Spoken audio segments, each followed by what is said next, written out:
We don't get that confidence, और confidence नहीं होगा तो फिर एग्जाम में जब ऐसे क्वेश्चन आएंगे you won't be able to do that. जितने नंबर ऑफ इलेक्ट्रॉन्स आप गेन कर रहे हो या तो जितने नंबर ऑफ इलेक्ट्रॉन्स आप डोनेट कर रहे हो उसको हम बोलेंगे वैलेंसी। ये 2 किलो वाटर है, तो हाइड्रोजन प्लस ऑक्सीजन प्लस करेंगे ना तो भी मुझे 2 किलो ही मिलना चाहिए। अगर आपने स्किप किया होगा या आपने ये पर्टिकुलर पॉइंट देखा ही नहीं होगा वीडियो में, तो आप ये होमवर्क क्वेश्चन का आंसर नहीं लिखोगे कमेंट्स में।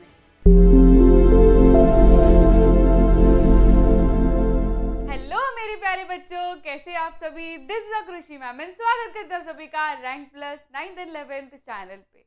आज है हमारा नया चैप्टर, मतलब नया चैप्टर शुरू होने वाला है of chemistry, that is atoms and molecules.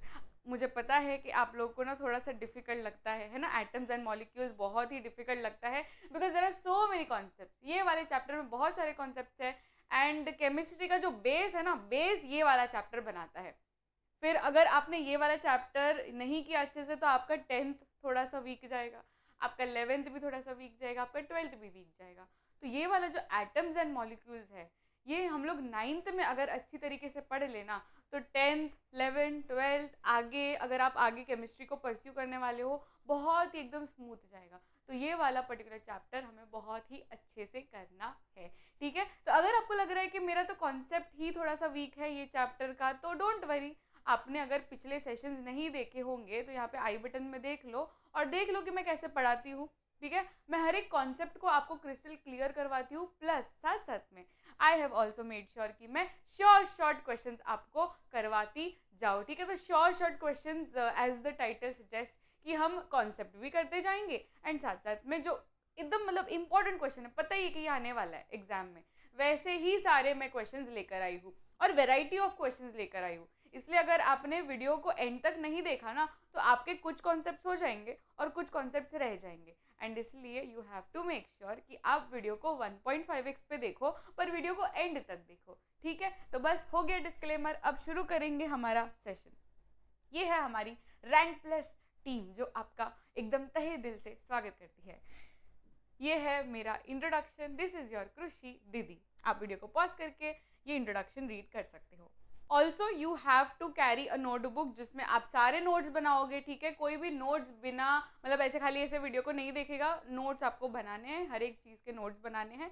जो भी मैं यहाँ पर लिखूंगी वो सब चीज़ आपके नोटबुक में प्रेजेंट होनी चाहिए, ठीक है। And of course NCERT text book तो हमें खोलकर बैठनी है। तो जो भी मैं यहाँ पे आपको कॉन्सेप्ट करवाऊंगी ना तो वो वही पैराग्राफ, ठीक है, वही पैराग्राफ आपके सामने होना चाहिए जिससे एकदम मस्त वाला रिवीजन होने वाला है, ठीक है। तो चलिए शुरू करेंगे। सबसे पहला question on your screen, question read करते हैं। Which of the following elements can make an oxide of the chemical formula XO? यहाँ पे क्या दिया गया है? XO मतलब बोल रहे हैं कि कोई भी एलिमेंट है, ठीक है, एलिमेंट है, यहाँ पे कोई भी एलिमेंट है, इसको हमने X को कंसिडर किया है विच इज एन एलिमेंट, और वो बोल रहे हैं कि जब ये एलिमेंट कोई ना कोई ऑक्साइड बनाएगा तो उसका फॉर्मूला होगा XO। अब ये कैसे हम लोग समझेंगे कि यार कैसे आइडेंटिफाई करेंगे कि ये X कौन है? इसलिए आपको ना ये वाला चार्ट पता होना चाहिए, दैट इज अवर एनसीईआरटी का चार्ट है ना, सभी के टेक्स्ट बुक में ये वाला चार्ट प्रेजेंट है। तो आ जाएंगे सारे बच्चे ये वाले टेबल में, दैट इज 3.6 टेबल में। इसमें देखो बच्चों, यहाँ पे ना हर एक मेटल नॉन मेटल की वैलेंसीज दी गई है। वैलेंसी यहाँ पे आप समझते हो ना, व्हाट इज वैलेंसी? वैलेंसी क्या होता है? नंबर ऑफ इलेक्ट्रॉन्स गेन्ड या number of electrons donated to become stable, ठीक है। सिंपल भाषा में हम वैलेंसी को यही बोलते हैं कि कितने इलेक्ट्रॉन्स उसने डोनेट किए या तो कितने इलेक्ट्रॉन्स उसने एक्सेप्ट किए टू बिकम स्टेबल, इसको हम बोलते हैं वैलेंसी। फॉर एग्जाम्पल अगर क्लोरीन की मैं बात करूं, ठीक है, क्लोरीन की मैं बात करूं, क्लोरीन का क्या होता है? एटॉमिक नंबर 17 होता है, राइट। इसका इलेक्ट्रॉनिक कॉन्फ़िगरेशन क्या होगा?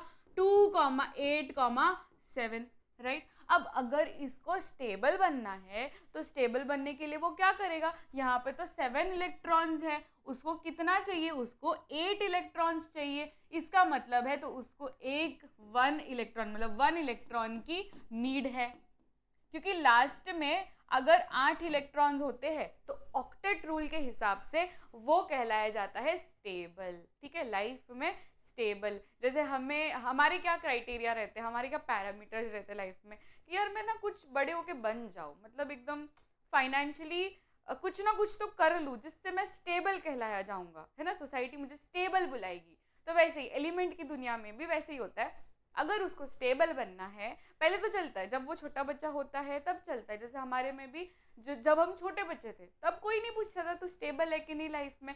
पर अभी जितने जितने हम लोग ऐसा एज बढ़ता जाएगा ना, तब हमारे फैमिली वाले, रिलेटिव्स वाले सारे प्रेशर डालते जाएंगे, फ्रेंड्स को देखेंगे तो वो लोग भी स्टेबल होते जाएंगे। तो वैसे ही एलिमेंट्स वाली दुनिया में भी वैसे ही होता है कि अगर एक एलिमेंट स्टेबल बन गया ना, तो वहाँ पे जो भी वो शर्मा जी का बेटा का एग्जाम्पल दिया जाता है कि देखो शर्मा जी का बेटा का एलिमेंट तो बन गया स्टेबल, अब तू कब बनेगा स्टेबल।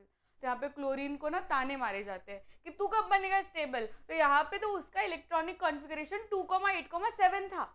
अब उसको अगर एक इलेक्ट्रॉन दे दिया गया, मतलब अगर उसने गेन कर दिया ना एक इलेक्ट्रॉन, तो लास्ट में क्या हो जाएगा, 2,8,8 हो जाएगा। और फिर सोसाइटी उसको बोलेगी कि तू स्टेबल है। समझ रहे हो आप? तो स्टेबल बनने के लिए उसको एक इलेक्ट्रॉन चाहिए, सिर्फ एक इलेक्ट्रॉन चाहिए। इसका मतलब है इट विल गेन 1 इलेक्ट्रॉन। तो जितने नंबर ऑफ इलेक्ट्रॉन्स आप गेन कर रहे हो या तो जितने नंबर ऑफ इलेक्ट्रॉन्स आप डोनेट कर रहे हो, उसको हम बोलेंगे वैलेंसी। इसका मतलब है क्लोरीन के केस में वैलेंसी क्या होगी, वैलेंसी होगी 1। समझ में आ गया आपको वैलेंसी कैसे कैलकुलेट करेंगे?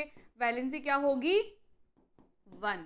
ठीक है, और एक एग्जाम्पल से मैं आपको समझाती हूँ। एग्जाम्पल अगर हम ले एल्यूमिनियम का, ठीक है, एल्यूमिनियम का एटॉमिक नंबर क्या होता है, 13 होता है, right. That is why electronic configuration will be 2,8,3, है ना।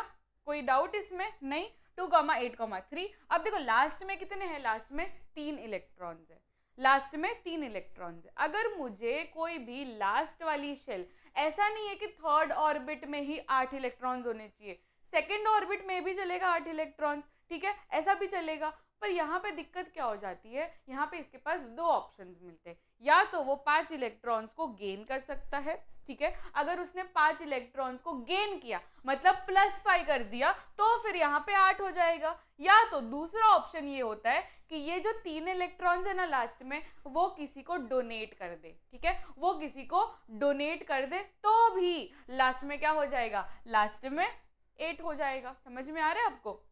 मतलब ये वाली शेल है, ये वाली जो ऑर्बिट है, वो तो एकदम कंप्लीटली एलिमिनेट हो जाएगी और लास्ट में क्या होगा, खाली 2,8 होगा, राइट। तो ऐसा भी हो सकता है।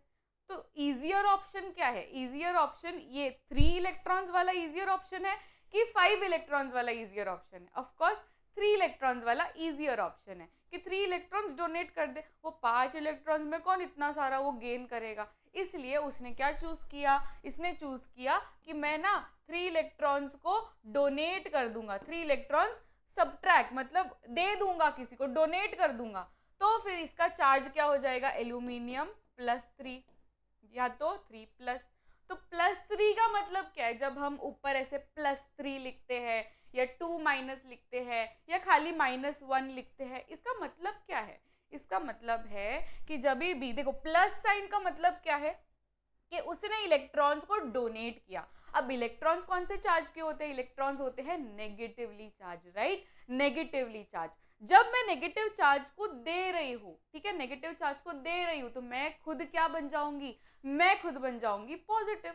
अगर मैंने मेरे नेगेटिव वाइब्स, नेगेटिव थॉट्स ऐसे दे दिए, किसी को दे दिए, वो होते हैं ना, हम लोग दोस्त के साथ बातें करते हैं, बेस्ट फ्रेंड के साथ बातें करते हैं, तो बेस्ट फ्रेंड के साथ बातें करते हैं तो जो भी अपने अंदर नेगेटिव थॉट्स होते हैं वो हम लोग ट्रांसफर कर देते हैं, है ना, ट्रांसफर कर देते हैं। तो ट्रांसफर हो गया तो मेरे अंदर का बोझ हल्का हो गया, राइट, मैं क्या बन गई, पॉजिटिव बन गई। तो वैसे ही एल्यूमिनियम में जो नेगेटिव चार्ज था, जो इलेक्ट्रॉन्स थे, 3 इलेक्ट्रॉन्स उसने डोनेट कर दिया, 3 इलेक्ट्रॉन्स यानी 3 नेगेटिव चार्ज उसका डोनेट हो गया, तो वो खुद क्या बन गया, खुद बन गया पॉजिटिव। एंड इसका मतलब है इसका चार्ज होगा पॉजिटिव।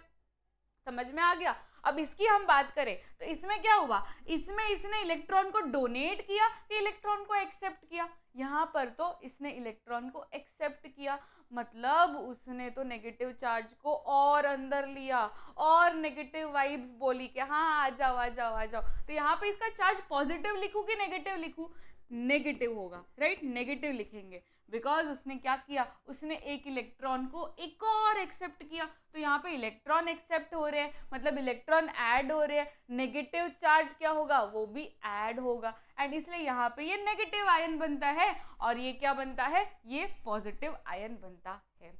समझ में आ गया? आपके बहुत सारे कॉन्सेप्ट्स यहाँ पे ही क्रिस्टल क्लियर हो जाएंगे। ठीक है, सिर्फ यही स्लाइड में कितने सारे कॉन्सेप्ट्स मैंने आपको करवा दिए, और सिर्फ इतने से कॉन्सेप्ट में ना और 10-12 क्वेश्चंस बन सकते हैं। आसानी से आप कोई भी क्वेश्चन हो सॉल्व कर सकते हो। ठीक है, एक और चीज, जब पॉजिटिव आयन बने या नेगेटिव आयन बने, आयन्स जब भी बने ना, तब हम उसको कैटायन या एनायन बोलते हैं। देखो होता क्या है ना, सबसे पहले तो वो एटम वाले रूप में होता है। क्या होता है? वो एटम वाले रूप में होता है। जब एटम को बोला जाता है कि यार तू स्टेबल बन जा, क्या कर रहा है लाइफ में, कुछ तो स्टेबल कर, कुछ तो कर, स्टेबल बनना चाहिए, सबको स्टेबल बनना चाहिए लाइफ में। तो पहले वो क्या था, पहले वो तो वो मासूम बच्चा था। मासूम बच्चा यानी क्या, एटम था। ठीक है, आप हमारे लाइफ से रिलेट करो, हमारे में भी वही होता है ना, जब हम छोटे बच्चे थे तब सारे इक्वल होते हैं, तब तो कोई नहीं बोलता कि तू तो डॉक्टर, तुझे डॉक्टर बनना चाहिए, तुझे इंजीनियर बनना चाहिए, तुझे ये करना चाहिए, तुझे वो करना चाहिए। जिसको जो मन होता है वो करता है, राइट। क्रिकेट खेलने का मन है, क्रिकेट खेल लिया, पेंटिंग करने का मन है, पेंटिंग कर लिया, गाना गा लिया, डांस कर लिया, जो मन होता है वो कर लिया। कोई स्टेबल होना है वैसा वाला कोई टेंशन होता है क्या बचपन में? कुछ नहीं होता। तो जब भी वो एटम वाले स्टेज में होता है ना, दैट इज देयर बचपन। तो जब एटम वाले स्टेज में होता है तब उसका जो चार्ज होता है that is neutral in charge. ये बात आपको लिख देनी है, नोट डाउन कर देनी है, बिकॉज इस पे गिव रीजन आता है कि एटम्स कौन से चार्ज के होते हैं। तो आपको सबसे पहली चीज लिखनी है, स्टेटमेंट लिखना है कि atoms do not have any charge. ठीक है, एटम्स आर इलेक्ट्रिकली न्यूट्रल। ये एनसीईआरटी में गिवन है ना लाइन, तो यहाँ पर आपको मार्क कर लेना है और नोटबुक में भी लिख लेना है कि एटम्स आर इलेक्ट्रिकली न्यूट्रल। ठीक है, वो बचपन वाले स्टेज का हो गया। अब जब बड़े होंगे, ठीक है, सारे प्रेशर डालेंगे कि स्टेबल बन जा, स्टेबल बन जा, ये क्या पेंटिंग क्या कर रहा है, क्रिकेट क्या खेल रहा है, डांस क्या कर रहा है, गाना क्या गा रहा है, तुझे तो पढ़ाई करनी चाहिए, तुझे आईएएस करना चाहिए ना, आईएएस वाईएएस बनो, वो सब। तो तभी प्रेशर आता है। तो वैसे एटम को भी प्रेशर आया कि यार स्टेबल बन जा, स्टेबल बन जा। तो अभी एटम के पास दो ही ऑप्शन है, वो न्यूट्रल नहीं रह सकता, बिकॉज उसको स्टेबल बनने के लिए या तो इलेक्ट्रॉन देना पड़ेगा या तो इलेक्ट्रॉन लेना पड़ेगा। ठीक है, कोई तो उसको करना पड़ेगा ऑप्शन। तो जब भी वो इलेक्ट्रॉन देगा, इलेक्ट्रॉन दे रहा है मतलब क्या, वो पॉजिटिव आयन बन रहा है। तो दो ऑप्शन है, या तो वो पॉजिटिव आयन बन जाए या तो वो नेगेटिव आयन बन जाए। तो जब भी वो पॉजिटिव आयन बनता है ना, तो उसका नाम चेंज जाता है। तब उसको हम एटम नहीं बोलेंगे, तब क्या बोलेंगे उसको, केटायन बोलेंगे। क्या बोलेंगे उसको, केटायन बोलेंगे। समझ में आ रहा है आपको? What is cation? केटायन यानी पॉजिटिवली चार्ज्ड आयन। ठीक है, अगर वो नेगेटिव आयन बन रहा है बड़े होके, तो नेगेटिव आयन को क्या बोलते हैं, एन आयन। क्या बोलते हैं, एन आयन। एन आयन यानी नेगेटिवली चार्ज्ड आयन। ठीक है, यूजुअली यहाँ पर आपको नोट पॉइंट लिख देना है कि यूजुअली जो होते हैं एनायन, जो होते हैं anions are mostly non metals वाले आयंस। ठीक है, नॉन मेटल्स वाले ions, because they usually what, they usually gain electrons. तो यहाँ पे एक और चीज लिख देंगे कि इसको हम एनायन बोलेंगे, and these are mostly non metal वाले आयंस। ठीक है, अब यहाँ की बात करते हैं। This is what, this is cation. Cation mostly क्या होते हैं, मेटालिक आयन, मतलब वो होते हैं मेटल, जैसे कि एल्यूमिनियम हो गया, सोडियम हो गया, मैग्नीशियम हो गया। तो उनके ऊपर हमेशा पॉजिटिवली चार्ज्ड आयन होता है। तो पॉजिटिव चार्ज क्यों है, क्योंकि वो लोग क्या करते हैं, वो लोग डोनेट करते हैं, इलेक्ट्रॉन्स डोनेट करते हैं। ठीक है, तो डोनेट कर रहे हैं, इसका मतलब है पॉजिटिवली चार्ज। पॉजिटिवली चार्ज यानी केटायन, केटायन यानी वो होंगे मेटालिक आयन। ठीक है, समझ में आ गया? हमने बहुत सारे कॉन्सेप्ट्स कर लिए, मतलब बहुत हद से ज़्यादा कॉन्सेप्ट्स कर लिए हैं। ठीक है, अब आ जाएंगे ये वाले चार्ट में। अब ये वाले चार्ट में अगर आप अभी देखोगे तो बहुत ज़्यादा मतलब क्लैरिटी के साथ आप देखोगे, because we have already covered a lot of concepts. ठीक है, तो अभी आपको ये वाला चार्ट जो है वो बहुत ही ईजी लगेगा। यहाँ पे क्या करना है ना, आपको वैलेंसी याद होनी चाहिए, ठीक है। यहाँ पे जो भी चीज़ें लिखी है ये सब की वैलेंसी क्या है 1, यहाँ पर जो भी चीज़ें लिखी है ये सब की वैलेंसी है 2, यहाँ पर जो भी चीज़ें लिखी है ये सब की वैलेंसी क्या है 3। समझ में आ रहा है? तो यहाँ पे ये चार्ट से आप अनगिनत केमिकल फॉर्मूला बना सकते हो। तो ये आपको क्लास 10 में भी यूजफुल होगा, क्लास 11th में भी एंड क्लास 12 में भी। तो आपको ये वाला चार्ट तो मतलब एकदम बाय हार्ट होना चाहिए। कोई आपको पूछे कि भाई सल्फेट की वैलेंसी बता, पहले तो सल्फेट का फॉर्मूला पता होना चाहिए। व्हाट इज सल्फेट का फॉर्मूला? SO4, right. SO4 होते ना, हाइड्रोजन सल्फेट, फिर सोडियम सल्फेट। तो सल्फेट मतलब क्या? SO4। SO4 की वैलेंसी किसी ने पूछी तो क्या बोलोगे? इट इज 2, ठीक है, इट इज 2। 2 में भी क्या? 2 में भी नेगेटिव के पॉजिटिव, इट इज 2 में भी नेगेटिव, दैट इज -2। तो SO4 को देखोगे ना तो हमेशा वो SO4 2- से लिखा जाता है। समझ में आ रहा है आपको? तो ऐसा ना फ्रेमिंग हो सकता है, आपको पता होना चाहिए। अगर कोई पूछे आपको नाइट्रेट, तो नाइट्रेट क्या होता है, नाइट्रेट कैसे लिखते हैं वो पता होना चाहिए, दैट इज NO3, है ना, NO3। Sodium nitrate, potassium nitrate, तो नाइट्रेट यानी क्या? NO3। NO3 क्या होता है? NO3 पॉजिटिवली नेगेटिवली ये भी पता होना चाहिए, that is NO3 minus. NO3 minus कितना माइनस? 1 माइनस, 2 माइनस, 3 माइनस, क्या होता है? एक ही माइनस होता है ना, एक ही माइनस होता है। तो ये सारी चीजें हमें पता होनी चाहिए, ठीक है। समझ में आ रहा है? देखो यहाँ पे NO3 माइनस, फिर सल्फेट का लिया था, सल्फेट ये रहा सल्फेट, SO4 2-। तो ये सारी चीजें हमें पता होनी चाहिए जिससे हम बहुत सारे केमिकल फॉर्मूला कर सकते हैं। अब जैसे क्वेश्चन में क्या पूछा था? XO वाला केमिकल फॉर्मूला, राइट, XO वाला केमिकल फॉर्मूला। अब XO वाला केमिकल फॉर्मूला कैसे बनेगा? O क्या है? O is oxide ion. O क्या है? Oxide ion. अब यहाँ पे चार्ट पे आ जाओ, ठीक है। इसके बाद में तो चार्ट की जरूरत नहीं पड़नी चाहिए क्योंकि chart should be by hearted. तो ऑक्साइड आयन की वैलेंसी क्या होती है? 2, राइट, इट इज 2। तो यहाँ पे अगर 2 है, O की वैलेंसी 2 है, तो मुझे जो X है, X मतलब क्या? मेटल, वो मेटल की भी वैलेंसी क्या लेनी पड़ेगी?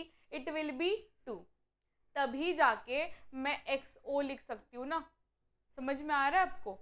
XO मतलब क्या? यहाँ पे कोई मैंने नंबर नहीं लिखा, XO में कुछ नंबर लिखा है क्या कि 2, 3, 4 ऐसा कुछ नंबर लिखा? नहीं लिखा, नहीं लिखा। मतलब यहाँ पे 2 तो कैंसिल हो रहे हैं क्योंकि ऑक्सीजन दैट इज ऑक्साइड वाला आयन जो होगा उसकी तो वैलेंसी फिक्स है, दैट इज 2।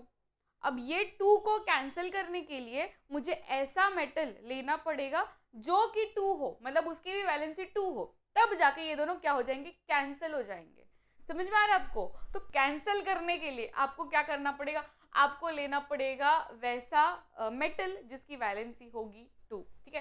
तो आप ये यहाँ पे देख रहे हो, यहाँ पे ये सारे मेटल्स है जिसकी वैलेंसी है 2। तो अगर ये लिस्ट में से कोई भी ऑप्शन आता है वो वाले सवाल में तो हम लोग उसको टिक कर लेंगे, ठीक है। जैसे कि मैग्नीशियम हो गया, कैल्शियम, जिंक, आयरन, कॉपर, ये सब में से कोई भी आता है तो हम लोग उसको टिक कर लेंगे, ठीक है। तो यहाँ पे पोटेशियम है, सोडियम है, ये तो आएगा नहीं बिकॉज इसकी वैलेंसी होती है 1, एल्यूमिनियम की वैलेंसी होती है 3, राइट। तो ये तो पॉसिबल ही नहीं है। The only option left is magnesium जिसकी वैलेंसी होती है 2। समझ में आ गया ना आपको कैसे 2 क्यों मैं ज़्यादा फोकस कर रही हूँ? बिकॉज देखो XO है तो O मतलब ऑक्साइड, ऑक्साइड मतलब 2 है उसकी वैलेंसी। तो अगर मुझे कैंसिल करना है तो इसकी वैलेंसी मुझे लेनी ही पड़ेगी 2, एंड दैट इज मैग्नीशियम जिसकी वैलेंसी होती है 2, ठीक है। चलो नेक्स्ट क्वेश्चन में जाएंगे। According to law of conservation of mass of reactants will be equal to what? ठीक है, mass of reactants will be equal to what? ये हमें already पता है, that is law of conservation of mass. law of conservation of mass क्या कहता है कि जो mass होता है ना, that cannot be created, that cannot be destroyed. मतलब वो खाली आप या तो यहाँ पे रख लो वो मास तो ये यहाँ पे आ जाएगा, मतलब आप कम ज़्यादा नहीं कर सकते। आप समझो जब भी हम भाजी लेने जाते हैं तो भाजी लेने में जाते तभी वो भाजी वाला जो भैया रहता है, ठीक है, वो क्या करता है, वो यहाँ पे अगर मुझे पाव किलो सब्जी चाहिए या आधा किलो सब्जी चाहिए, तो यहाँ पे दूसरे साइड में भी वो उतना ही वजन डालता है, राइट। ऐसा तो नहीं होता कि मैं बोलूँगी आधा किलो टमाटर दे दो और यहाँ पे उसने पाव किलो के स्टोन्स डाले, ऐसा नहीं होगा ना, ऐसा नहीं होगा। उसको भी आधे किलो जितने ही स्टोन डालने होंगे, तब जाके वो एकदम इक्वल होगा। तो वैसा ही अपने रिएक्शन में भी होता है, रिएक्शन में ये वाला लॉ फॉलो होता ही होता है। मतलब जब भी हम लोग कोई भी रिएक्शन लिखते हैं तो हम लोग बैलेंसिंग करते हैं, आपको पता है ना बैलेंसिंग करते हैं। जैसे कि H2O का हमने रिएक्शन लिखा, मैंने कोई भी ऐसा रिएक्शन लिखा है कि H2O का डिकम्पोजिशन हो रहा है इंटू H2 प्लस O2, ये मैंने एक रिएक्शन लिखा। अब यहाँ पे हम क्लियरली देख सकते हैं कि यहाँ पे अगर हाइड्रोजन, राइट हैंड साइड में हाइड्रोजन 2 है तो यहाँ पे भी हाइड्रोजन 2 है, बट ऑक्सीजन अगर यहाँ पे 2 है ना तो यहाँ पे एक ही ऑक्सीजन है। So that means this chemical reaction is not balanced. तो ये नहीं चलेगा, मुझे बैलेंस करना होगा। Why to balance? Because we have to follow law of conservation of mass. तो आपको ना क्वेश्चन कैसे आता है कि जो हम बैलेंसिंग करते हैं उसमें कौन सा लॉ यूज होता है, ठीक है। आप नोट डाउन कर लो अपनी नोटबुक में, आपको क्वेश्चन आएगा कि अगर हम लोग बैलेंसिंग कर रहे हैं, when we balance chemical reactions, what are we following, which law are we following. तो आपको क्या बोलना है, we are following conservation of mass वाला रूल, जिसमें ये होता है फॉलो कि mass of reactants will always be equal to the mass of products. तो अगर इतना 2 किलो है, मैं खाली जस्ट एग्जांपल दे रही हूँ कि ये 2 किलो वाटर है, तो हाइड्रोजन प्लस ऑक्सीजन प्लस करेंगे ना तो भी मुझे 2 किलो ही मिलना चाहिए। जस्ट एन एग्जांपल, मतलब रिलेट करने के लिए मैं आपको बोल रही हूँ कि अगर यहाँ पे 2 किलो तो यहाँ पे भी 2 किलो। फिर अगर मेरे पास 2 प्रोडक्ट्स नहीं है, मेरे पास 3-4 प्रोडक्ट्स है, ठीक है, 3-4 प्रोडक्ट्स है, तो भी कोई प्रॉब्लम नहीं है, ये 4 प्रोडक्ट्स मिलकर भी 2 किलो ही देने चाहिए। समझ में आ रहा है? तो जितने भी प्रोडक्ट्स हो, जितने भी रिएक्टेंट्स हो, ये सबका टोटल जो भी मास होगा इट शुड बी एकदम इक्वल, ठीक है। तो यहाँ पे ना बैलेंसिंग करने की जरूरत है। यहाँ पे हम 2 लगा देंगे बिकॉज ऑक्सीजन यहाँ पे 2 है। अब यहाँ पे 2 लगा दिया तो ये कितना हो गया, हाइड्रोजन 4 हो गया, तो again I have to add 2 here. Now the reaction is balanced and अभी ये फॉलो कर रहा है law of conservation of mass, ठीक है। तो यहाँ पे क्या करेंगे, law of conservation of mass में mass of reactants is always equal to mass of products. तो ये हो गया अपना answer. Next question, which of the following statements is not a correct postulate of Dalton's atomic theory. Dalton's atomic theory को ना कभी कभी DAT करके शॉर्ट फॉर्म में भी आ जाता है। तो अगर आपको क्वेश्चन पेपर में राइट अबाउट DAT आए तो आप तभी सोचने मत बैठना कि भाई DAT क्या है, ये तो नहीं पढ़ा। DAT यानी Dalton's atomic theory, nothing else, ठीक है। अब यहाँ पर पूरा पैराग्राफ स्टडी करेंगे, NCERT रीडिंग करेंगे तो आ जाएंगे सारे बच्चे NCERT में। NCERT में ये सारे पॉइंट्स ऑलरेडी दिए गए हैं, we will just go through it because it is very very important theory. ये पूछ लेते हैं एग्जाम में तो हमें ये स्किप नहीं करना है बाय एनी चांस, ठीक है। सबसे पहले तो जो पॉइंट दिया गया है रीड करेंगे, all matter is made up of very very tiny particles called as atom. तो भाई ये तो हमें सबको पता है, ये तो वैसी बात हो गई, वो वाला डायलॉग नहीं है, वो cell is the fundamental unit of life, structural and fundamental unit of life, तो ये पता है ना, ये सारी चीज़ें पता है, तो हम इसको ज़्यादा फोकस में नहीं रखेंगे। ये पता है कि कोई भी मैटर ले लो, अभी फॉर एग्जाम्पल मेरे पास यहाँ पे पेन है, तो ये पेन के अंदर भी बहुत सारे एटम्स होंगे, तो कोई भी मैटर आप ले लो, it is made up of tiny indivisible particles, जिसको हम बुलाते हैं atoms, right, atoms. Okay, atoms are indivisible, ठीक है, atoms are indivisible particles which can not be created और destroyed in a chemical reaction. ये क्या बोल रहा है कि एटम्स इतने छोटे होते हैं कि हम उसको और काट नहीं सकते। अब यहाँ पे मेरे पास पेन है, वो पेन का मैंने कोई एटम निकाल दिया और मैं सोचूंगी कि यार ये एटम को ना मैं अब काट के और सेपरेट करूंगी, तो ये पॉसिबल नहीं है, क्योंकि एटम से छोटी चीज पॉसिबल है ही नहीं। तो atom is the smallest particle of matter, ठीक है। तो एटम से हम लोग और उसको छोटा पार्टिकल नहीं बना सकते, एटम इज द स्मॉलेस्ट, इसलिए हम यहाँ पे क्या लिखते हैं, एटम्स आर इनडिविजिबल पार्टिकल्स, हम और उसको तोड़ नहीं सकते हैं। Next, atoms of a given element are identical in mass and chemical properties। तो इसको समझाने के लिए and इसको समझाने के लिए ये दोनों पॉइंट देखो एग्जैक्ट ऑपोजिट है।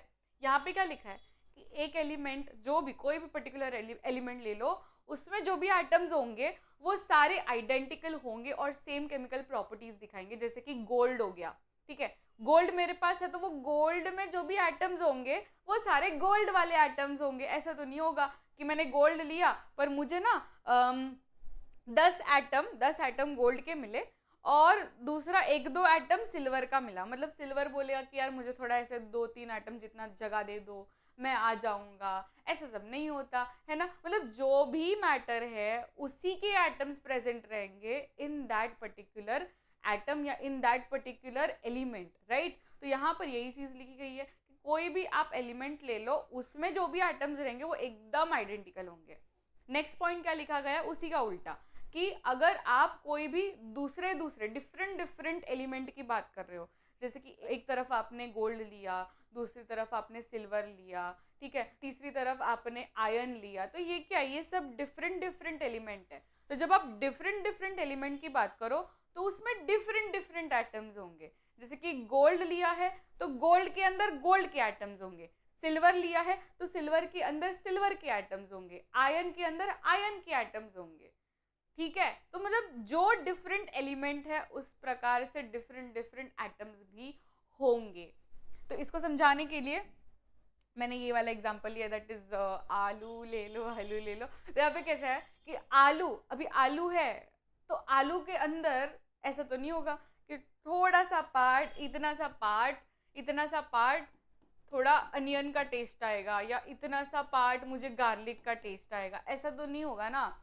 पूरा आलू है तो आलू का ही टेस्ट आएगा। तो इतना सिंपल वही चीज ये बोलने का प्रयास कर रहा है कि अगर आप कोई भी एलिमेंट ले रहे हो, जैसे कि आयरन है, तो ये आयरन में पूरा ही एलिमेंट आयरन की एटम से ही भरा होगा, ठीक है। तो यही चीज लिखे कि सेम एलिमेंट है तो same identical atoms, different elements है तो डिफरेंट एटम्स। जैसे कि अगर यहाँ पे मैंने एक साथ रख दिया ये लोग को, आलू को एक साथ रख दिया, गार्लिक, अनियन सबको एक साथ रख दिया, तो ऐसा नहीं होगा कि पास में है तो वो लोग का ऐसा एक्सचेंज एटम्स हो जाएगा, ऐसा नहीं होगा। अब मैंने गोल्ड, सिल्वर, आयरन ये तीनों को अगर एक साथ भी रख दिया ना तो भी उसके एटम्स जो है वो उसी के अंदर रहेंगे। गोल्ड की एटम्स गोल्ड के अंदर ही रहेंगे, ऐसा ट्रांसफर नहीं हो जाएगा, सिल्वर के ऊपर ऐसा जंपिंग वंपिंग नहीं करेगा, राइट। तो ये सब जो एटम्स जिससे बिलोंग करते हैं वो उसी में रहते हैं, ऐसे सब जंपिंग वंपिंग नहीं करते हैं, ठीक है। तो यही चीज लिखी गई है in the third and the fourth point. अब फिफ्थ एंड सिक्स्थ भी, atoms combine in the ratio of small whole numbers to form compounds. Atoms combine in the ratio मतलब क्या है कि अगर मुझे चाहिए वाटर का मॉलिक्यूल, ठीक है, मुझे चाहिए वाटर का मॉलिक्यूल, मैंने बोला कि मुझे ना एक वाटर मॉलिक्यूल दे दो। अब एक वाटर मॉलिक्यूल में मुझे कितना हाइड्रोजन डालना पड़ रहा है, 2 हाइड्रोजन डालना पड़ रहा है, राइट, 2 हाइड्रोजन डालना पड़ रहा है और एक ऑक्सीजन का एटम डालना पड़ रहा है, राइट।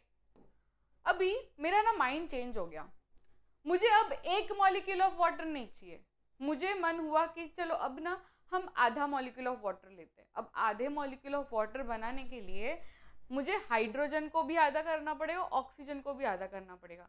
अब हाइड्रोजन को आधा किया तो ठीक है, हाइड्रोजन बोलेगा कि हाँ ठीक है, मैं पहले 2 देता था अब मैं 1 ही दूंगा हाइड्रोजन, ठीक है, हाइड्रोजन का सॉर्ट है। अब ऑक्सीजन में दिक्कत आएगी क्योंकि ऑक्सीजन का एटम ऑलरेडी एक ही है। अब इसको हम और आधा नहीं कर सकते। क्यों नहीं कर सकते? बिकॉज देखो ना यार, सेकेंड पॉइंट में क्या बोला है कि एटम्स आर इंडिविजिबल।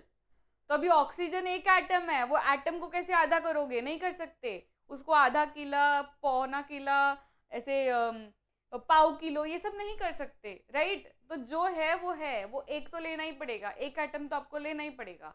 आप बोलोगे एटम का भी आधा करो, एटम का पौना करो, एटम का पाव करो, ये सब नहीं चलेगा। इधर भाजी नहीं हम लोग बेच रहे, यहाँ पे हम लोग एटम्स बेच रहे हैं। तो एटम्स लोग बोलते हैं ये सब आपका सब्जी मंडली नहीं है, तो ये सब चीज़ यहाँ पे अलाउड नहीं है। तो atoms combine in the ratio of small whole numbers. Whole numbers मतलब समझते हो ना कि होल नंबर 0, 1, 2, 3 मतलब यही नंबर्स होंगे, ऐसे नहीं कि आधा, पौना, तो 3/4, 1/2 दैट इज हाफ, तो ये सब चीज नहीं चलती, फ्रैक्शन में नहीं चलता एटम, ठीक है। अब last point, the relative number and kinds of atoms are constant in a given compound. मतलब ये क्या है, H2O क्या है, एक कंपाउंड है। अब ये बोल रहा है कि कोई भी कंपाउंड ले लो, उसमें ना फिक्स्ड रहता है कि H2O बनाना है तो 2 atoms of hydrogen fix, oxygen एक ही एटम ऑफ ऑक्सीजन, तो ही बनेगा वाटर। मतलब कोई भी कंपाउंड ले लो, जैसे कि NaCl ले लिया मैंने, NaCl में फिक्स्ड है कि दोनों के दोनों एक एक ही एटम आएगा। ऐसा कभी भी नहीं होगा कि Na बोलेगा चलो मैं 2 बार चला जाता हूँ, Cl को एक ही बार भेजता हूँ, तो ये रॉन्ग हो जाएगा, है ना। कांस्टेंट क्या रहता है, वही कांस्टेंट रहता है, कभी भी लिखो कैसे भी लिखो, इसका NaCl का NaCl ही होगा, Na2Cl, NaCl2 ऐसा कभी देखा नहीं जाता, ठीक है। तो that is what postulates says, that is किसका ये postulate, किसका है ये theory, it is Dalton's atomic theory, that is DAT। तो सारे पॉइंट्स मैंने आपको करवा दिए हैं रिवाइज, बिकॉज इस पे क्वेश्चंस आते हैं। चलो अब आएंगे हम क्वेश्चन पे। हमने कॉन्सेप्ट बिल्डिंग एकदम अच्छी तरीके से कर ली।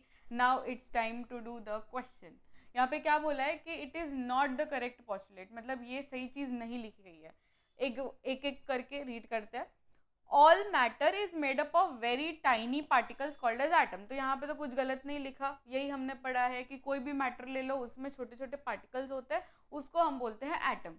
Atoms can be created or destroyed in a chemical reaction. Can be created or destroyed in a chemical reaction? नहीं, यहाँ पे can be created बोला है, it cannot be created, ठीक है। तो ये तो गलत हो ही गया है।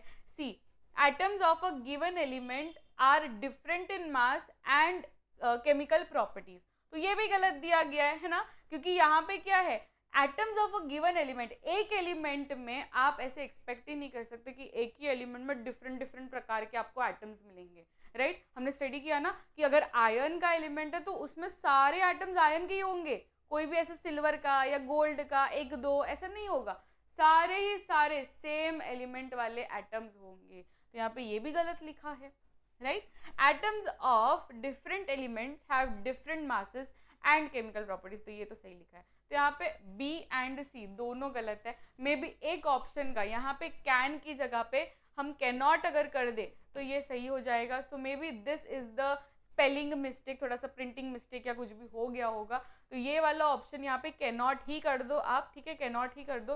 तो हम इसको मार्क कर लेते हैं ऑप्शन C, बिकॉज यहाँ पे क्या लिखा गया है, डिफरेंट है, तो सेम होना चाहिए यहाँ पे, और यहाँ पे क्या होना चाहिए, यहाँ पे कैनॉट होना चाहिए। ओके चलो नेक्स्ट क्वेश्चन में जाएंगे। The symbol of the element cobalt. Cobalt क्या होता है, cobalt is what, cobalt is an element, है ना, एलिमेंट है वो, उसका क्या सिंबल रहता है ये पूछा है। CO रहेगा, मतलब दोनों कैपिटल रहेगा, कि एक स्मॉल एक कैपिटल, मतलब स्टार्टिंग लेटर जो होता है वो हम कैपिटल करते हैं एलिमेंट में, कि दोनों के दोनों हम कैपिटल करते हैं। हम कभी भी एलिमेंट केमिकल सिंबल में दोनों के दोनों कैपिटल नहीं करते हैं, ठीक है। ये आपको रूल लिख लेना है अभी के अभी, बिकॉज यू शुड नो कि जब भी कोई भी केमिकल सिंबल आप लिखो, केमिकल सिंबल में आपको दोनों के दोनों लेटर्स ना, वो दोनों कैपिटल कभी भी नहीं लिखने। अगर आपने दोनों कैपिटल्स लिख दिए तो दोनों कैपिटल का मतलब क्या होता है, इट फॉर्म्स अ कंपाउंड। मतलब जब भी आपने दोनों ही लेटर्स कैपिटल लिख दिए, इसका मतलब है कि वो एक कंपाउंड है। जैसे कि यहाँ पे CO है, CO एक कंपाउंड बन गया, बिकॉज यहाँ पे ये जो कैपिटल O है वो रिप्रेजेंट कर रहा है कि ये ऑक्सीजन है, तो ये कार्बन है, ये ऑक्सीजन है, मतलब कार्बन मोनोऑक्साइड आपने बना दिया, तो ये तो गलत हो गया ना। कार्बन मोनोऑक्साइड थोड़ी पूछा है आपको, तो ये तो कार्बन मोनोऑक्साइड बन गया, मतलब कोई ना कोई कंपाउंड बन गया। तो हमें तो कंपाउंड चाहिए ही नहीं था, हमें तो एलिमेंट चाहिए, दैट इज कोबाल्ट। तो जब भी आपको एलिमेंट लिखने बोले तो स्टार्टिंग वाला जो लेटर होगा वो कैपिटल लिखोगे और दूसरा वाला स्मॉल लिखोगे। इसका मतलब है कि option B is the correct answer. Next, calculate the atomicity. देखो एटॉमिसिटी पे ना बहुत सवाल आते हैं, मैं आपको अभी के अभी बोल रही हूँ। यहाँ पे ना ये सारे इंपॉर्टेंट क्वेश्चंस ही मैंने डाले हैं, जैसे कि मैंने आपको बोला कि शॉर्ट क्वेश्चंस का ही ये सेशन है, तो कोई भी फालतू क्वेश्चन नहीं है। सारे ही एकदम हाई लेवल अच्छे क्वेश्चंस है, वही मैं आपके सामने लेकर आई हूँ। तो यहाँ पे जो एटॉमिसिटी होता है, एटॉमिसिटी तो आपको मतलब फिक्स पूछते ही पूछते हैं, उसमें मतलब कोई ऑप्शन ही नहीं होता कि एटॉमिसिटी पूछे कि ना पूछे, एटॉमिसिटी फिक्स पूछते हैं एग्जाम में। सो यू शुड नो कि हम कोई भी कंपाउंड का एटॉमिसिटी कैसे निकाले, ठीक है। यहाँ पर मैं आपको दिखा रही हूँ, पर आगे अगर क्वेश्चन में एटॉमिसिटी पे क्वेश्चन आए तो मैं आपको तभी फिर से एक्सप्लेन नहीं करूँगी, इसलिए आपको यहाँ पर एकदम फुल ध्यान के साथ देखना है, बिकॉज जब वो आएगा ना, वो वाले जो क्वेश्चंस आएंगे ना जहाँ पे आपको एटॉमिसिटी ढूंढना है, तब मैं एक्सपेक्ट कर रही हूँ कि आप लोग खुद से सॉल्व करोगे, ठीक है, खुद से सॉल्व करेंगे। क्योंकि जब तक आप खुद से सॉल्व नहीं करोगे ना, फिर वो न्यूमेरिकल्स हो, ऐसे क्वेश्चंस हो, जब तक हम खुद से नहीं करते हैं, we don't get that confidence, और कॉन्फिडेंस नहीं होगा तो फिर एग्जाम में जब ऐसे क्वेश्चंस आएंगे, you won't be able to do that, and that is why I want everyone to be attentive while doing this, and जब वो आएंगे ना, जब वो क्वेश्चंस आएंगे, तब हम खुद से ट्राई करने की कोशिश करेंगे, ठीक है। देखो एटॉमिसिटी में हमेशा आपको एटम्स का देखना है, क्या देखना है, एटम्स का देखना है। जैसे कि ये पर्टिकुलर कंपाउंड की हम बात करें, तो ये पर्टिकुलर कंपाउंड में क्या हो रहा है बच्चों, देखो यहाँ पे क्या है, कैल्शियम है, कैल्शियम कितने हैं, यहाँ पे कैल्शियम 3 है, ठीक है। एक एक देखेंगे, एक एक एलिमेंट का देखेंगे, एटॉमिसिटी मतलब एक एक एलिमेंट का देखना है। ऐसे नहीं कि यहाँ पे PO4 लिखा है ना, तो PO4 को मैं टुगेदर काउंट करूंगी, टुगेदर काउंट करना ही नहीं है। एटॉमिसिटी का मतलब यही कि हम एलिमेंट वाइज कैलकुलेट कर रहे हैं, क्या कर रहे हैं हम, एलिमेंट वाइज कैलकुलेट कर रहे हैं। मतलब कैल्शियम का अलग काउंट करेंगे, फॉस्फोरस का अलग काउंट करेंगे, ये P क्या है, फॉस्फोरस है ना, तो फॉस्फोरस का अलग काउंट करेंगे, ऑक्सीजन का अलग काउंट करेंगे, PO4 टुगेदर काउंट नहीं करेंगे, ठीक है। इसी में हम मिस्टेक कर देते हैं, क्योंकि अगर आप PO4 टुगेदर काउंट करोगे ना तो आपका आंसर अलग आ जाएगा, इसलिए हमें एलिमेंट वाइज ही कैलकुलेट करना है। तो यहाँ पे क्या है, कैल्शियम 3 है, ठीक है। फिर फॉस्फोरस, फॉस्फोरस कितना है बच्चों, फॉस्फोरस 2 है ना, बिकॉज यहाँ पे ब्रैकेट डाल के 2 डाला है, तो यहाँ पे फॉस्फोरस में क्या लिखूंगी, 2 लिखूंगी, राइट। अब ऑक्सीजन की बात करें तो ऑक्सीजन कितना है, 4 2 जा 8, बस अब तो प्लस करना है आपको। 3 + 2 कितना होता है, 5, 5 + 8 कितना होता है, 5 + 8, 8 + 4 12, तो 5 + 8 13, राइट, इसका आंसर होगा 13, ठीक है। Next question, what is the symbol of polyatomic ions of sulphate. Polyatomic ions of sulphate यानी क्या, मतलब वो सिंपल भाषा में आपको पूछ रहा है कि सल्फेट हम कैसे लिखेंगे। अब वो चार्ट में मैंने आपको दिखाया था ना, वो टेबल जो था जिसमें सारी वैलेंसीज दी गई थी, तो उसमें था ना सल्फेट, था कि नहीं था, यस सल्फेट था। तो सल्फेट मतलब क्या, SO4, SO4 में भी क्या, कौन सा चार्ज, नेगेटिव चार्ज, कितना चार्ज, कितना नेगेटिव चार्ज, 2 नेगेटिव चार्ज। तो यहाँ पे कैसे लिखेंगे, SO4 2- SO4 2- is the correct answer.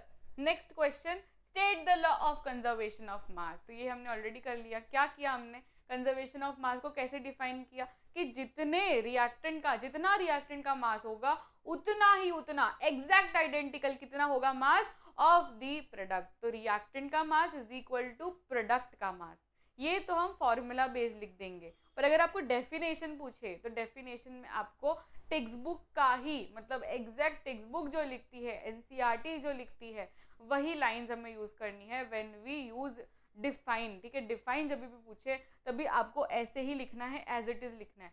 The law of conservation of mass states that mass can neither be created nor destroyed in a chemical reaction. तो यही चीज हमने डिस्कस की थी वो स्लाइड में, राइट। जब भी मैं वो पढ़ा रही थी तब मैंने आपको ये चीज बोली थी कि मास हम उसको तोड़ नहीं सकते, ठीक है, डिस्ट्रॉय नहीं कर सकते, या तो हम ऐसा भी नहीं कर सकते मास को खुद का बनाए, कोई मास खुद से इन्वेंट करे, ऐसा नहीं हो सकता। हम क्रिएट भी नहीं कर सकते और हम डिस्ट्रॉय भी नहीं कर सकते, ठीक है। ये खाली फॉर्म चेंज करता है, पहले वो रिएक्टेंट फॉर्म में था, फिर वो प्रोडक्ट फॉर्म में हो गया। इसका मतलब है मास तो उतना का उतना ही रहता है, ठीक है।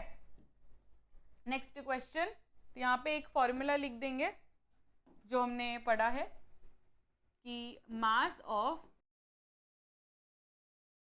Of reactants is equal to mass of product. इसी को हम बोलते हैं law of conservation of mass, ठीक है। एंड एक और चीज मैंने आपको नोट डाउन करवाई थी कि लॉ ऑफ कंजर्वेशन ऑफ मास हम किस में यूज करते हैं, तो आप लोग बोलोगे it is used in the balancing of chemical reactions. तो जो बैलेंसिंग करते हैं वो कौन सा लॉ फॉलो होता है, लॉ ऑफ कंजर्वेशन ऑफ मास। चलिए आ गया है एटॉमिसिटी वाले क्वेश्चंस। जैसे मैंने आपको कहा था कि जब भी नेक्स्ट टाइम आएंगे एटॉमिसिटी पे क्वेश्चंस तो तभी आप लोग करोगे, राइट, आप लोग करोगे। तो यहाँ पे मैं आपको और कंसेशन देती हूँ, मैं 3 करूँगी, ठीक है, 3 करूँगी, कोई भी 3 करूँगी। यहाँ पे मैंने ये मार्क कर लिया तो ये 3 कर लेंगे। एंड ये 3 मैं चाहती हूँ कि आप होमवर्क में करोगे और मुझे कमेंट्स में बताओगे, ठीक है। कमेंट्स में सारे बच्चे बताएंगे जिससे मुझे पता चलेगा कि कितना एक्टिवली देखते हैं, है ना। अगर आपने स्किप किया होगा या आपने ये पर्टिकुलर पॉइंट देखा ही नहीं होगा वीडियो में तो आप ये होमवर्क क्वेश्चन का आंसर नहीं लिखोगे कमेंट्स में। पर अगर आप एक्टिव बच्चे हो, अगर आपने अच्छी तरीके से पूरा वीडियो देखा है तो आपको ये होमवर्क करना है और मुझे कमेंट्स में बताना है इसका आंसर, ठीक है। चलो अब ये वाला करेंगे। सबसे पहले कैल्शियम हाइड्रोक्साइड। जैसे मैंने कहा कि एटॉमिसिटी में हम लोग इंडिविजुअल का देखते हैं। तो कैल्शियम कितना है, कैल्शियम 1 है, राइट। ऑक्सीजन की बात करें तो ऑक्सीजन कितना है, 2 है। यहाँ पे ब्रैकेट दिख रहा है ना आपको, तो ऑक्सीजन कितना है, 2 है। हाइड्रोजन कितना है, अगेन 2 है। तो कितना हुआ एटॉमिसिटी, इसका एटॉमिसिटी हुआ 5। हो गया, बहुत ही इजी होते हैं ऐसे सवाल, ठीक है। नेक्स्ट करेंगे Cu2O, कॉपर ऑक्साइड। अब यहाँ पे देखेंगे तो कॉपर कितना है, कॉपर है 2, ऑक्सीजन कितना है 1। तो कितना हुआ एटॉमिसिटी, एटॉमिसिटी इज 3। कुछ नहीं करना, खाली प्लस करना है, कुछ नहीं है। बस आपको ये चीज़ ध्यान में रखनी है कि जब भी ऐसा ग्रुप्स हो ना तब ग्रुप्स में हम गलती कर देते हैं, नहीं तो ऐसे तो सवाल हो जाते हैं, पर जब ऐसे ग्रुप्स में आते हैं ना तब हम लोग गलती कर लेते हैं। वो ग्रुप वाले जो है एलिमेंट्स उसको एक साथ कंसिडर कर देते, तो ऐसा नहीं करना। खाली एक रूल याद रखो कि हमें इंडिविजुअल कैलकुलेट करना है, ठीक है। अब लास्ट वाला मैं आपको करूँगी, लास्ट वाला that is Al2SO4 taken thrice. अब थोड़ा सा आपको लग रहा होगा कि यार ये तो डिफ़िकल्ट लग रहा है, पर डिफ़िकल्ट नहीं है। हम अपना ही जो मेथड है वो फॉलो करेंगे, दूसरा कुछ सोचना नहीं आपको। एल्यूमिनियम कितना है, 2 है, ठीक है। मैंने क्या कहा आपको कि इंडिविजुअल कैलकुलेट करेंगे। यहाँ पे सल्फर का क्या हुआ, 3 हुआ, राइट। सल्फर का क्या हुआ, 3 हुआ, क्योंकि मैंने इंडिविजुअल कैलकुलेट किया है। सल्फर का 3 हुआ। ऑक्सीजन की बात करें तो 4 3 12, क्योंकि ये तो 4 है ही, इंटू 3 हो जाएगा ना, 4 3 12। तो ऑक्सीजन कितना है 12, तो 12 + 5 दैट इज 17। तो इसका एटॉमिसिटी हुआ 17। समझ में आ रहा है आपको कैसे करना है हमें। अब SO4 को अगर आपने साथ में कंसिडर किया होता, मैं आपको ना वो सिली मिस्टेक बता रही हूँ जो आप करते हो, आपने अगर SO4 को एक साथ कंसिडर किया होता तो SO4 को एक साथ कंसिडर करने के बाद मुझे ऐसा 3 मिलता, राइट, कि इसका 2 और इसका 3 मतलब मुझे 5 मिलता इसका आंसर एटॉमिसिटी, जबकि आंसर क्या है 17 है, राइट, 17 है। तो ऐसी गलतियां हमें नहीं करनी, हमें खाली इंडिविजुअली काउंट करना है, ठीक है। What is the full form of IUPAC। IUPAC क्या होता है, देखो IUPAC को ना मैं हमारी कॉमन लैंग्वेज में वो बुलाती हूँ, बुआ बुलाती हूँ। मतलब बुआ क्या करती है, बुआ हर बच्चे का नाम देती है, नामकरण करने का डिपार्टमेंट बुआ लोग का होता है ना। पापा की बहन, तो वो पापा की जो बहन होती है उसको हम बोलते हैं बुआ। तो वो है हमारे केमिस्ट्री की दुनिया की बुआ। कौन है ये, IUPAC, जो हर कंपाउंड का, हर केमिकल कंपाउंड का नामकरण करती है, दैट इज नॉमेनक्लेचर करती है। तो ये इसका डिपार्टमेंट है। इसका फुल फॉर्म पूछते हैं एग्जाम में तो आपको क्या लिखना है, international union of pure and applied chemistry. तो यहाँ पे मैंने NCERT रीडिंग भी डाली है। NCERT रीडिंग में ये वाला जो पर्टिकुलर है वो आपको अभी के अभी हाईलाइट कर देना है, because it is very very important. IUPAC का फुल फॉर्म पूछते हैं तो international union of pure and applied chemistry, ठीक है। Find the molecular mass of H2O। अब मॉलिक्यूलर मास कैसे फाइंड आउट करोगे, जब आपको पता हो इंडिविजुअल मॉलिक्यूलर मास पता हो। तो ये मैंने चार्ट डाला है जो आपके टेक्स्ट बुक का ही है। तो इसमें क्या लिखा गया है, इसमें अलग अलग एलिमेंट्स के अलग अलग एटॉमिक मास लिखे गए हैं, ठीक है। एटॉमिक मास का मतलब समझते हो और मॉलिक्यूलर मास का मतलब समझते हो।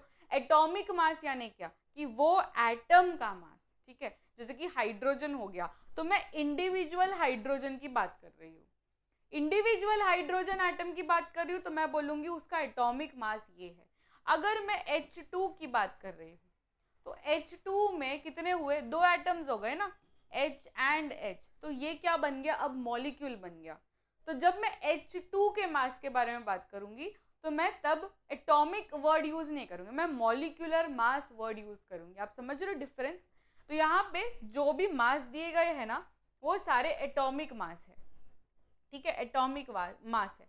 मतलब अगर ऑक्सीजन O2 में रहता है, ठीक है, एग्जिस्ट करता है, तो O2 के लिए मुझे इसका एटॉमिक मास को भी इंटू 2 करना पड़ेगा, दैट इज 16 + 16, बिकॉज O2 में 2 एटॉमिक मास आएंगे, ठीक है, 16 दोनों है ना, OO, तो दोनों आएंगे, तो यहाँ पे 16 + 16 दैट इज 32, तो 32 हो जाएगा उसका मॉलिक्यूलर मास।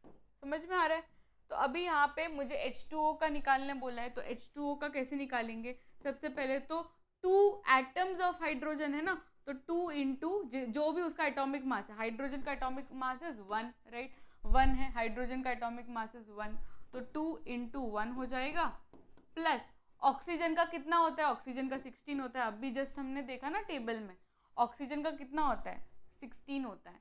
यहाँ पे क्योंकि ऑक्सीजन के आगे कोई नंबर नहीं है, अगर यहाँ पे नंबर होता ना 2, यहाँ पे अगर नंबर होता 2, तो यहाँ पे हम लोग 16 × 2 करते, पर यहाँ पे क्योंकि एटम एक ही है, ऑक्सीजन का एटम एक ही है, तो एटम एक ही है, तो फिर मुझे एक ही बार 16 को प्लस करना है, that is 2 + 16, answer will be 18 molecular mass, right, हो चुका ये भी। And we come to an end of this beautiful session. तो आई होप आपको ये सेशन बहुत ही वैल्यूएबल लगा हो, बिकॉज हमने बहुत सारे वेराइटी ऑफ क्वेश्चंस किए, and I have made sure कि मैं आपका कॉन्सेप्ट स्ट्रॉन्ग करूँ, है ना।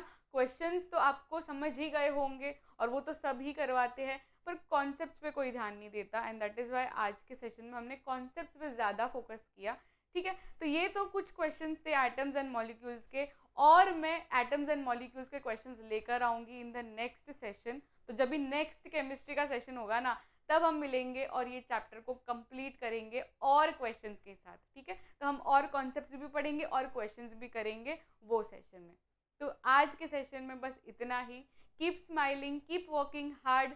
मिलते हैं नेक्स्ट सेशन में। Till then take care, bye everyone.